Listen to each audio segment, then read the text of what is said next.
Hi, my crafty friends. Welcome back. Or I guess welcome because this is my first YouTube video. Yay!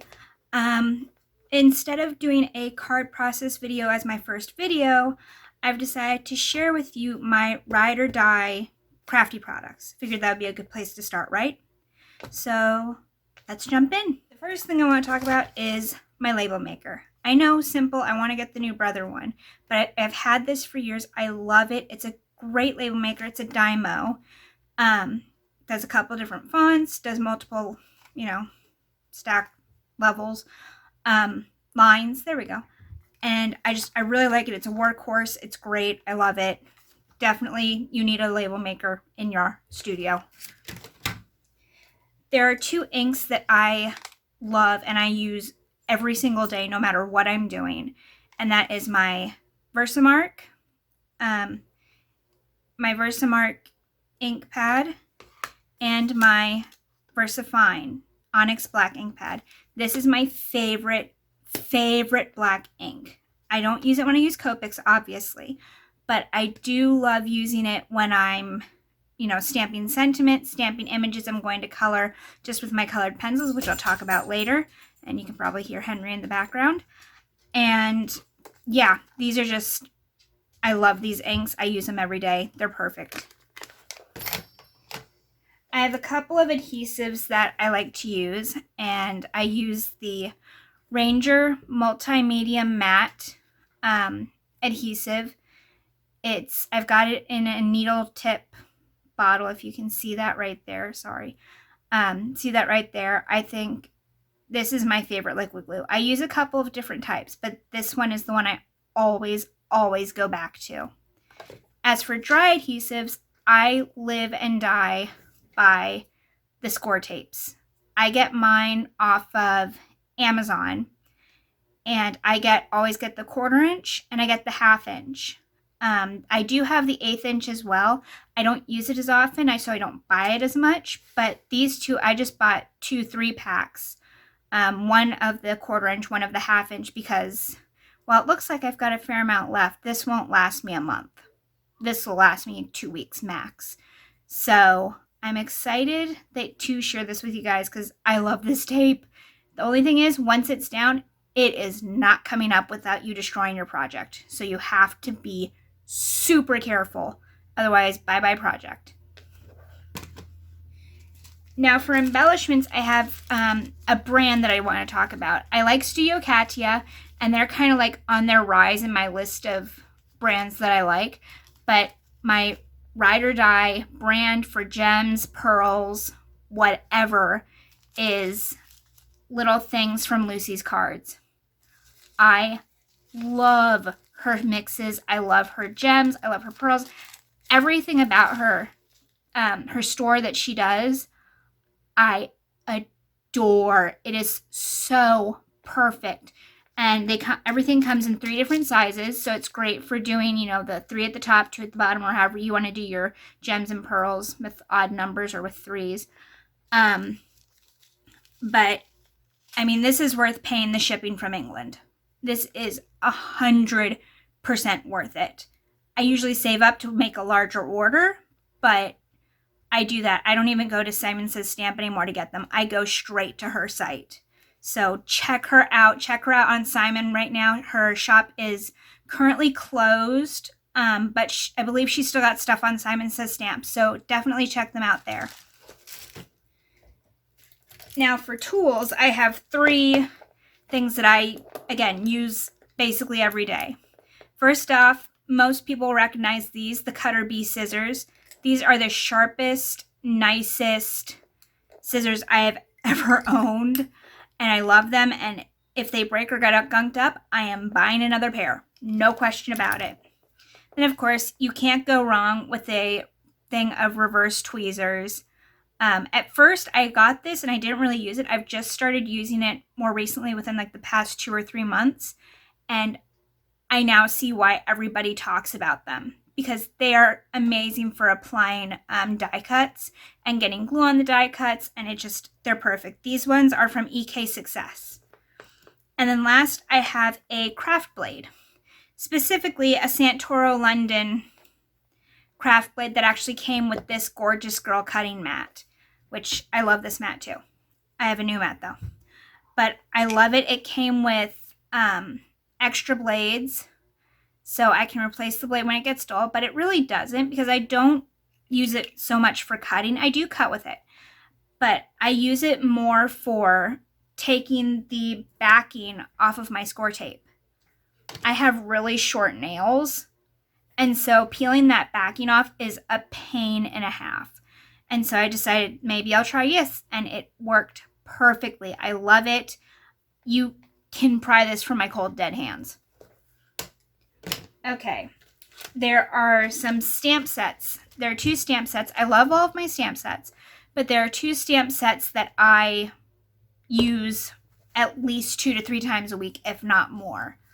And that is the Simon Says Stamp Birthday Messages stamp set, which I think you can still get this one. Actually, I'm positive you can still get this one.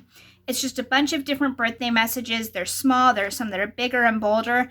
It's just wonderful. It's a great stamp set. I love it. And then the second one is this Simon Says Stamp Lots of Thanks stamp set. This one, unfortunately, I have looked for it before. I can't seem to find it anymore. But they have a bunch of other thank you sentiment stamps sets on their website. So check them out. You'll find something you love. I just love the size of both of these. They're small, they're compact, they're easy to store.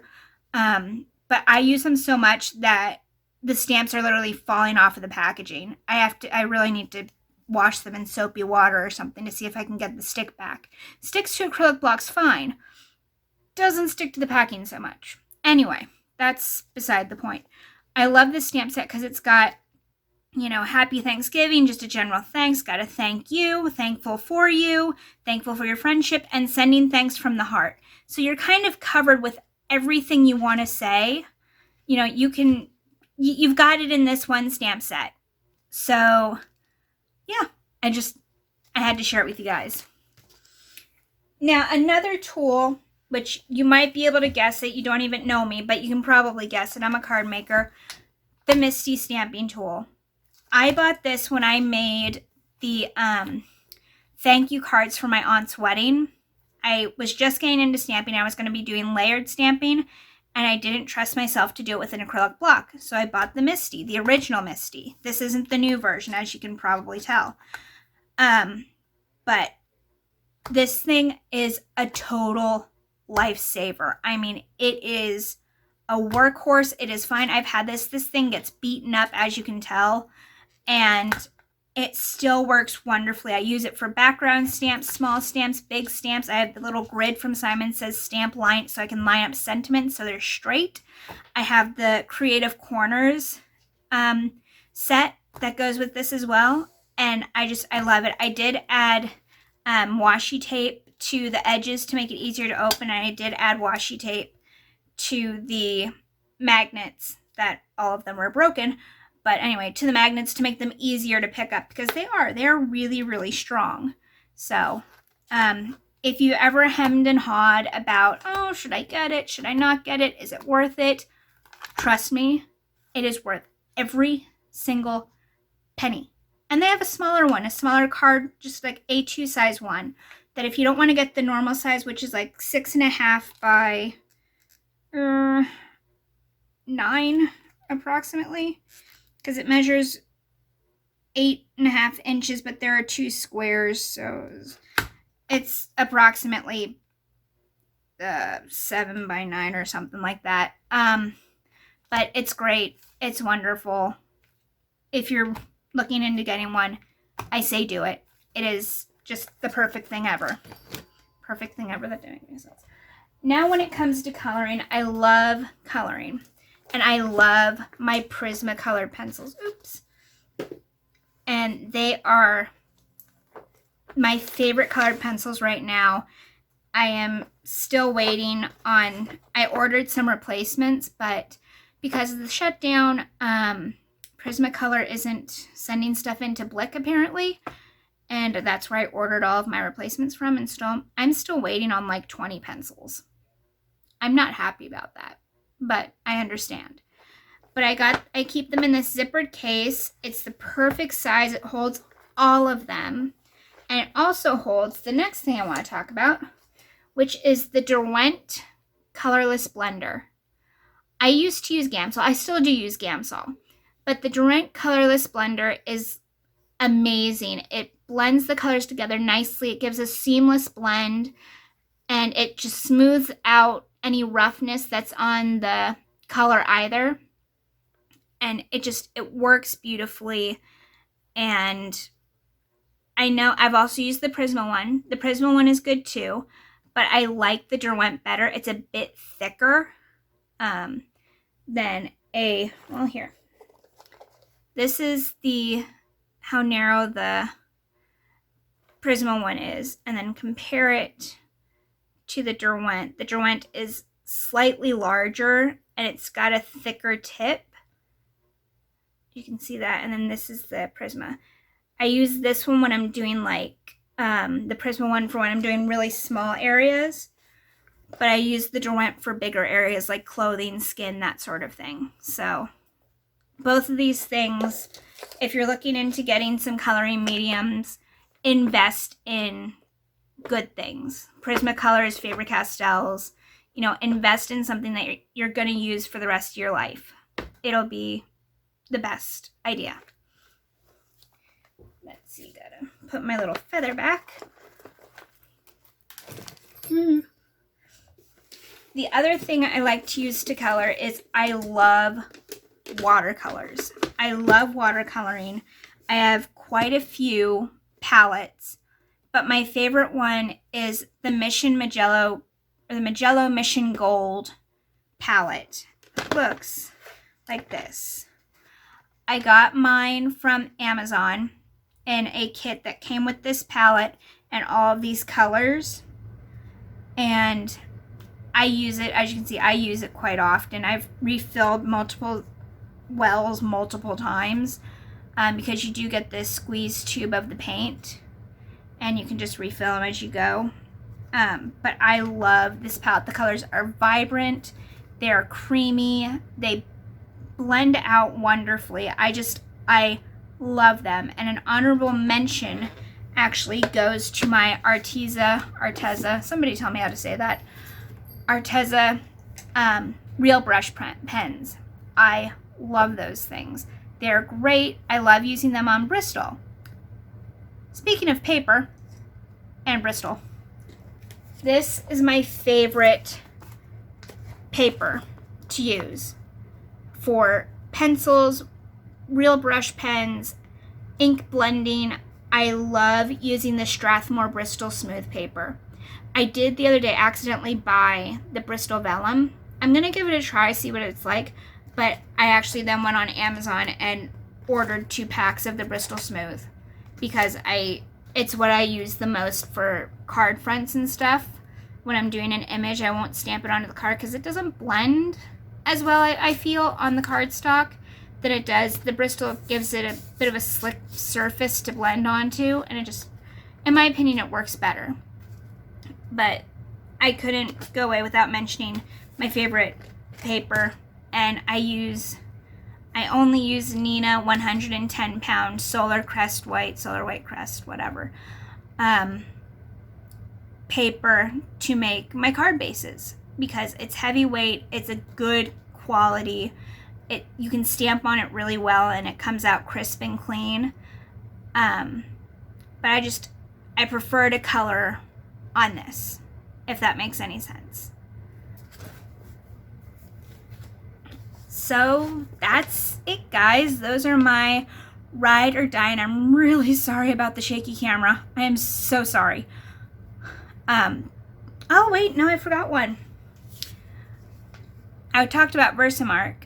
Now let's talk about my heat tool. This is the Wagner heat tool that I got when I first started crafting and card making. I know they have a newer version out now, but this one still works fabulously, and it's great and it's wonderful, so I don't see the need to replace it anytime soon. But it's great. It heats up really fast, and it is a good heavy duty heat gun. heat tool.